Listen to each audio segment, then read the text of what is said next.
ओम शांति। 21/9/24 के साकार महावाक्य बाप दादा के।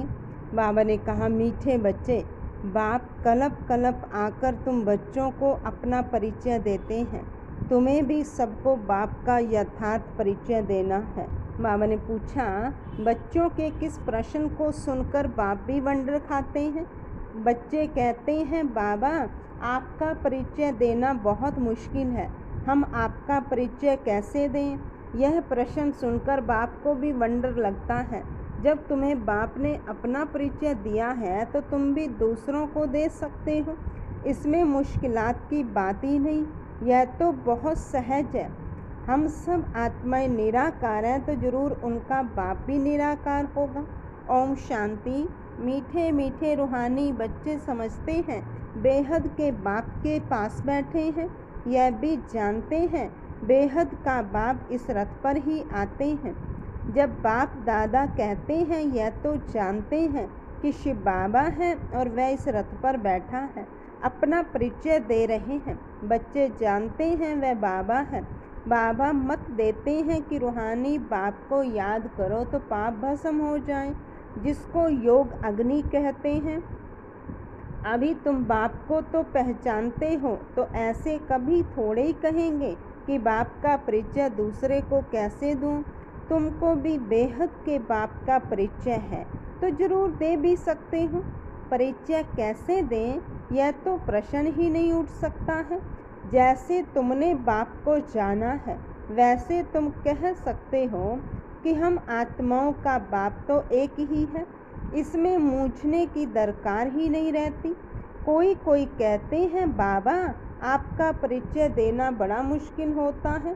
अरे बाप का परिचय देना, इसमें तो मुश्किलात की कोई बात ही नहीं। जानवर भी इशारे से समझ जाते हैं कि मैं फलाने का बच्चा हूँ।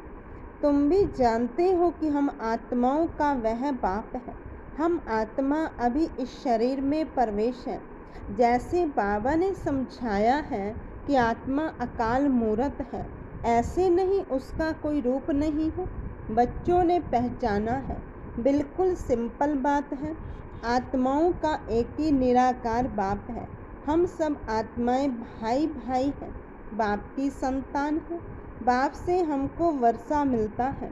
यह भी जानते हैं ऐसा कोई बच्चा इस दुनिया में नहीं होगा जो बाप को और उनकी रचना को ना जानता हो। बाप के पास क्या प्रॉपर्टी है, वह सब जानते हैं। यह है ही आत्माओं और परमात्मा का मेला। यह कल्याणकारी मेला है। बाप है ही कल्याणकारी, बहुत कल्याण करते हैं। बाप को पहचानने से समझते हो, बेहद के बाप से हमको बेहद का वर्षा मिलता है। वह जो सन्यासी गुरु होते हैं, उनके शिष्यों को गुरु के वर्षे का मालूम नहीं रहता है। गुरु के पास क्या मलकियत है, यह कोई शिष्य मुश्किल जानते होंगे। तुम्हारी बुद्धि में तो है वह शिव बाबा है, मलकियत भी बाबा के पास होती है। बच्चे जानते हैं बेहद के बाप के पास मलकियत है, विश्व की बादशाही स्वर्ग। यह बातें सिवाय तुम बच्चों के और कोई की बुद्धि में है नहीं। लौकिक बाप के पास क्या मलकियत है, वह उनके बच्चे ही जानते हैं। अभी तुम कहेंगे, हम जीते जी पारलौकिक बाप के बने हैं, उनसे क्या मिलता है, वह भी जानते हैं। हम पहले शूद्र कुल में थे, अभी ब्राह्मण कुल में आ गए हैं। यह नॉलेज है कि बाबा इस ब्रह्मा तन में आते हैं। इनको प्रजापिता ब्रह्मा कहा जाता है। वह शिव तो है सब आत्माओं का फादर। इनको प्रजापिता ब्रह्मा को ग्रेट फादर कहते हैं। अब हम इनके बच्चे बने हैं। शिव बाबा के लिए तो कहते हैं वह हाजिरा हजूर है, जानी जानन हार है। यह भी अभी तुम समझते हो कि वह कैसे रचना के आदि मध्य अंत की नॉलेज देते हैं। वह सब आत्माओं का बाप है। उनको नाम रूप से न्यारा कहना तो झूठ है। उनका नाम रूप भी याद है। रात्रि भी मनाते हैं। जयंती तो मनुष्यों की होती, शिव बाबा की रात्रि कहेंगे। बच्चे समझते हैं रात्रि किसको कहा जाता है। रात में घोर अंधियारा हो जाता है, अज्ञान अंधियारा है ना। ज्ञान सूर्य प्रगटा, अज्ञान अंधेर विनाश। अभी भी गाते हैं परंतु अर्थ कुछ नहीं समझते। सूर्य कौन है, कब प्रकटा, कुछ नहीं समझते। बाप समझाते हैं ज्ञान सूर्य को ज्ञान सागर भी कहा जाता है। बेहद का बाप ज्ञान का सागर है। सन्यासी, गुरु, गोसाई आदि अपने को शास्त्रों की अथॉरिटी समझते हैं। वह सब है भक्ति। बहुत वेद शास्त्र पढ़कर विद्वान होते हैं तो बाप रूहानी बच्चों को बैठ समझाते हैं। इनको कहा जाता है आत्मा और परमात्मा का मेला। तुम समझते हो बाप इस रथ में आए हुए हैं। इस मिलन को ही मेला कहते हैं।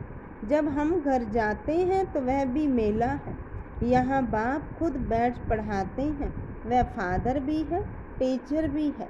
यह एक ही पॉइंट अच्छी रीति धारण करो, भूलो मत।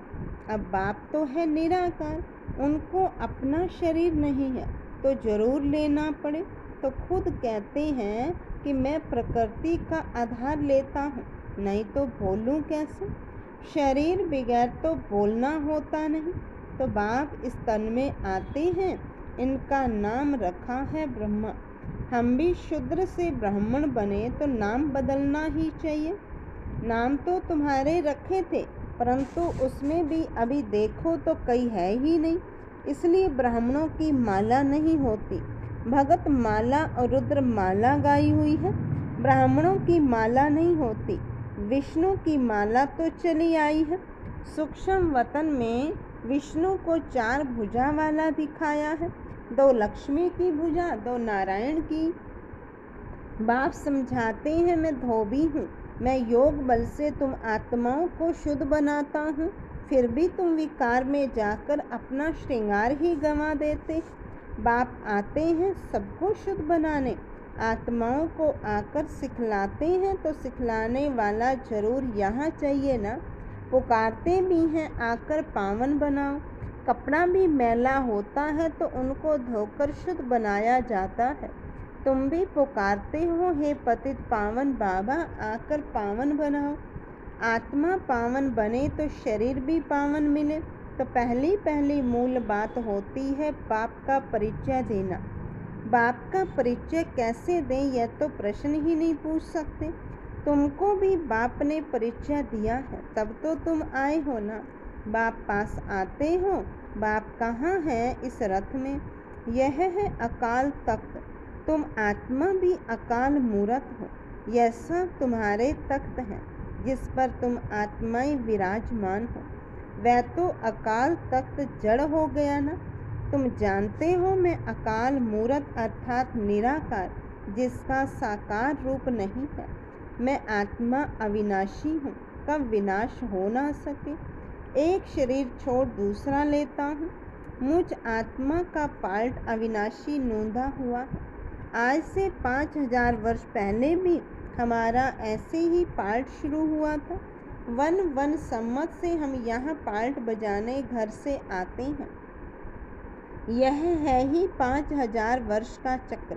वह तो लाखों वर्ष कह देते हैं, इसलिए थोड़े वर्षों का विचार में नहीं आता। तो बच्चे ऐसा कभी कह नहीं सकते कि हम बाप का परिचय किसको कैसे दें।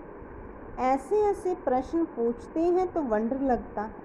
अरे तुम बाप के बने हो, फिर बाप का परिचय क्यों नहीं दे सकते हो? हम सब आत्माएं हैं, वह हमारा बाबा है। सर्व की सदगति करते हैं।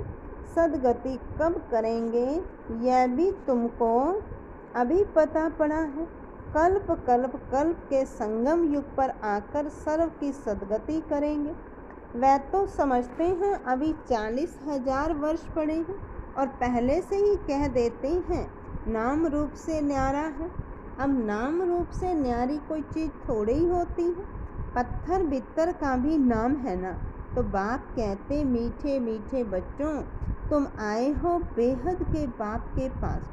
बाप भी जानते हैं कितने ढेर बच्चे हैं। बच्चों को अभी हद और बेहद से भी पार जाना है। सब बच्चों को देखते हैं, जानते हैं इन सब को मैं लेने आया हूँ। सतयुग में तो बहुत थोड़े होंगे, कितना क्लियर है, इसलिए चित्रों पर समझाया जाता है। नॉलेज तो बिल्कुल इजी है, बाकी याद की यात्रा में टाइम लगता है। ऐसे बाप को तो कभी भूलना नहीं चाहिए। बाप कहते मामे कम याद करो तो पावन बन जाएंगे। मैं आता ही हूँ पति से पावन बनाने। तुम अकाल मूरत आत्माएं सब अपने अपने तख्त पर विराजमान हो। बाबा ने भी इस तख्त का लोन लिया है। इस भाग्यशाली रथ में बाप प्रवेश होते हैं। कोई कहते हैं परमात्मा का नाम रूप नहीं है, यह तो हो ही नहीं सकता। उनको पुकारते हैं, महिमा गाते हैं, तो जरूर कोई चीज़ है ना। तमो प्रधान होने कारण कुछ भी समझते नहीं। बाप समझाते हैं, मीठे मीठे बच्चों, इतनी 84 लाख योनियाँ तो कोई होती नहीं, है ही 84 जन्म। पुनर्जन्म भी सबका होगा। ऐसे थोड़े ही ब्रह्म में जाकर लीन होंगे व मोक्ष को पाएंगे। यह तो बना बनाया ड्रामा है, एक भी कम जास्ती नहीं हो सकता। इस अनादि अविनाशी ड्रामा से ही फिर छोटे छोटे ड्रामा व नाटक बनाते हैं। वह है विनाशी। अभी तुम बच्चे बेहद में खड़े हो। तुम बच्चों को यह नॉलेज मिली हुई है, हमने कैसे 84 जन्म लिए हैं, अभी बाप ने बताया है। आगे किसको पता नहीं था। ऋषि मुनि भी कहते थे हम नहीं जानते हैं। बाप आते ही हैं संगम युग पर, इस पुरानी दुनिया को चेंज करने। ब्रह्मा द्वारा नई दुनिया की स्थापना फिर से करते हैं। वह तो लाखों वर्ष कह देते हैं, कोई बात याद भी ना आ सके। महाप्रलय भी कोई होती नहीं। बाप राजयोग सिखलाते हैं, फिर राजाई तुम पाते हो। इसमें तो संशय की कोई बात ही नहीं। तुम बच्चे जानते हो पहले नंबर में सबसे प्यारा है बाप, फिर नेक्स्ट है प्यारा है श्री कृष्ण। तुम जानते हो श्री कृष्ण है स्वर्ग का पहला प्रिंस, नंबर 1। वही फिर 84 जन्म लेते हैं। उनके ही अंतिम जन्म में मैं प्रवेश करता हूँ। अब तुमको पति से पावन बनना है। पतित पावन बाप ही है। पानी की नदियाँ थोड़े ही पावन कर सकती हैं। यह नदियाँ तो सतयुग में बहुत होती हैं, वहाँ तो पानी बहुत शुद्ध रहता है, किचड़ा आदि कुछ नहीं रहता। यहाँ तो कितना किचड़ा पड़ता रहता है। बाबा का देखा हुआ है, उस समय तो ज्ञान नहीं था। अभी वंडर लगता है पानी कैसे पावन बना सकता है। तो बाप समझाते हैं, मीठे बच्चे कभी भी मूंझो नहीं कि बाप को याद कैसे करें। अरे तुम बाप को याद नहीं कर सकते हो, वह है कुख की संतान, तुम हो एडॉप्टेड बच्चे। एडॉप्टेड बच्चों को जिस बाप से मलकियत मिलती है उनको भूल सकते हैं क्या। बेहद के बाप से बेहद की मलकियत मिलती है तो उनको भूलना थोड़े ही चाहिए। लौकिक बच्चे बाप को भूलते हैं क्या, परंतु यहाँ माया का अपोजिशन होता है, माया की युद्ध चलती है। सारी दुनिया कर्म क्षेत्र है। आत्मा इस शरीर में प्रवेश कर यहाँ कर्म करती है। बाप कर्म अकर्म विकर्म का राज समझाते हैं। यहाँ रावण राज्य में कर्म विकर्म बन जाते हैं, वहाँ रावण राज्य ही नहीं तो कर्म अकर्म हो जाते हैं। विकर्म कोई होता ही नहीं, यह तो बहुत सहज बात है। यहाँ रावण राज्य में कर्म विकर्म होते हैं, इसलिए विकर्मों का दंड भोगना पड़ता है। ऐसे थोड़े ही कहेंगे रावण अनादि है, नहीं। आधा कल्प है रावण राज्य, आधा कल्प है राम राज्य। तुम जब देवता थे तो तुम्हारे कर्म अकर्म होते थे। अब यह है नॉलेज। बच्चे बने हो तो फिर पढ़ाई भी पढ़नी है, बस। फिर और कोई धंधे आदि का ख्याल भी नहीं आना चाहिए। परंतु गृहस्थ व्यवहार में रहते धंधा आदि भी करने वाले हैं तो बाप कहते कमल फूल समान रहो। ऐसे देवता तुम बनने वाले हो। यह निशानी विष्णु को दे दी है, क्योंकि तुमको शोभेगा नहीं, उनको शोभता है। वही विष्णु के 2 रूप लक्ष्मी नारायण बनने वाले हैं। वह है ही अहिंसा परमो देवी देवता धर्म। ना कोई विकार की काम कटारी होती, ना कोई लड़ाई झगड़ा आदि होता है। तुम डबल अहिंसक बनते हो। सतयुग के मालिक थे, नाम ही है गोल्डन एज, कंचन दुनिया। आत्मा और काया दोनों कंचन बन जाती हैं। कंचन काया कौन बनाते हैं? बाप, अभी तो आयरन एज है ना। अब तुम कहते हो सतयुग पास हो गया है, कल सतयुग था ना। तुम राज्य करते थे, तुम नॉलेजफुल बनते जाते हो। सब तो एक जैसे नहीं बनेंगे। अच्छा, मीठे मीठे सिक्की लदे बच्चों प्रति माता पिता बाप दादा का याद प्यार और गुड मॉर्निंग। रूहानी बाप की रूहानी बच्चों को नमस्ते। हम रूहानी बच्चों की रूहानी बाप दादा को नमस्ते बाबा, नमस्ते। धारणा के लिए पहली पॉइंट है, मैं आत्मा अकाल तख्त नशीन हूँ। इस स्मृति में रहना है, हद और बेहद से पार जाना है, इसलिए हदों में बुद्धि नहीं फंसानी है।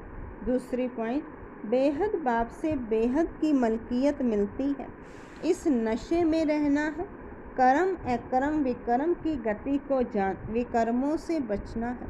पढ़ाई के समय धंधे आदि से बुद्धि निकाल लेनी है। वरदान है, श्रीमत की लगाम को टाइट कर मन को वश करने वाले बालक सो मालिक हो।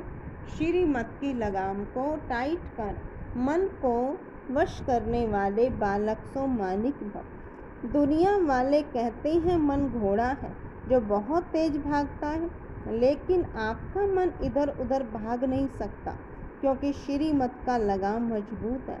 जब मन बुद्धि साइड सीन को देखने में लग जाती है तो लगाम ढीला होने से मन चंचल होता है। इसलिए जब भी कोई बात हो, मन चंचल हो तो श्रीमत का लगाम टाइट करो, तो मंजिल पर पहुंच जाएंगे। बालक सो मालिक हूँ, इस स्मृति से अधिकारी बन मन को अपने वश में रखो। स्लोगन है, सदा निश्चय हो कि मैं जो हो रहा है वो भी अच्छा और जो होने वाला है वो और भी अच्छा, तो अचल अडोल रहेंगे।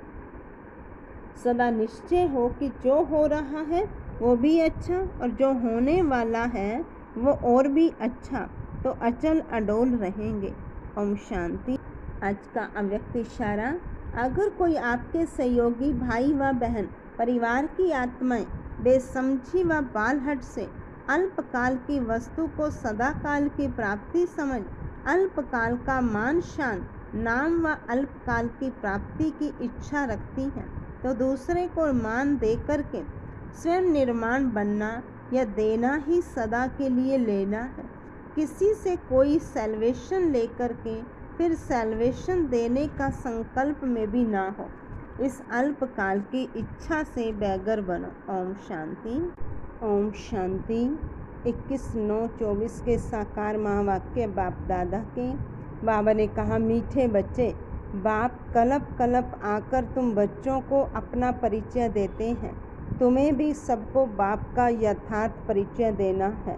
बाबा ने पूछा, बच्चों के किस प्रश्न को सुनकर बाप भी वंडर खाते हैं? बच्चे कहते हैं, बाबा आपका परिचय देना बहुत मुश्किल है, हम आपका परिचय कैसे दें? यह प्रश्न सुनकर बाप को भी वंडर लगता है। जब तुम्हें बाप ने अपना परिचय दिया है तो तुम भी दूसरों को दे सकते हो, इसमें मुश्किलात की बात ही नहीं, यह तो बहुत सहज है। हम सब आत्माएं निराकार हैं तो जरूर उनका बाप भी निराकार होगा। ओम शांति। मीठे मीठे रूहानी बच्चे समझते हैं बेहद के बाप के पास बैठे हैं, यह भी जानते हैं बेहद का बाप इस रथ पर ही आते हैं। जब बाप दादा कहते हैं यह तो जानते हैं कि शिव बाबा है और वह इस रथ पर बैठा है। अपना